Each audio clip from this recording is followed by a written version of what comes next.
This next exercise is called a hand touch, and it consists of our dogs touching their nose into the palm of our hands, like this. Touch. Good. We're going to teach it to our dogs in a very easy manner. We're going to have food in one hand, and we're going to have the other hand be the hand that our dog is going to touch. We're going to hide both behind our back. We're going to bring out the hand that our dog is going to touch, and what happens is, because it's a novel thing that appears in his field of vision, he will go and investigate. He might not walk all the way and touch his nose into our hand, but he will move somewhat towards it, and then the treat from the other hand is coming out and is being delivered into the hand that our dog just approached.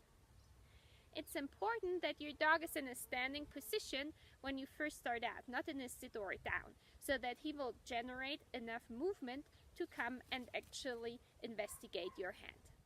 Fusion is demonstrating for us again how to learn it. I bring out my hand very much so that he can see it well, and then I immediately deliver a treat from the other hand into the hand he just approached. Later on, it really doesn't matter from which hand you reward. For now, I would really recommend encouraging the behavior by making the reward appear exactly where the nose is. After you've done it a couple times, you can start to vary the position of your hand. You saw I made it a little higher so that he jumped up. You can use both hands, definitely vary it. If you have already taught your dog a hand touch, or if you're advancing with the hand touch you're teaching him in this class, then you can make it a little harder. We can combine it with our food chase game by throwing a piece of food. Our dog goes and gets it, and as he comes back, we bring out the hand for him to touch.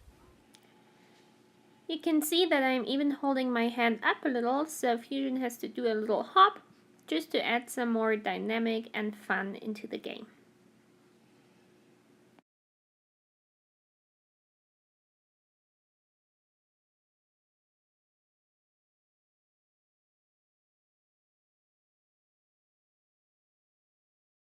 If you want to advance it even more, we can have our dog make the choice between taking a piece of food that is on the ground and touching our hand as we tell him.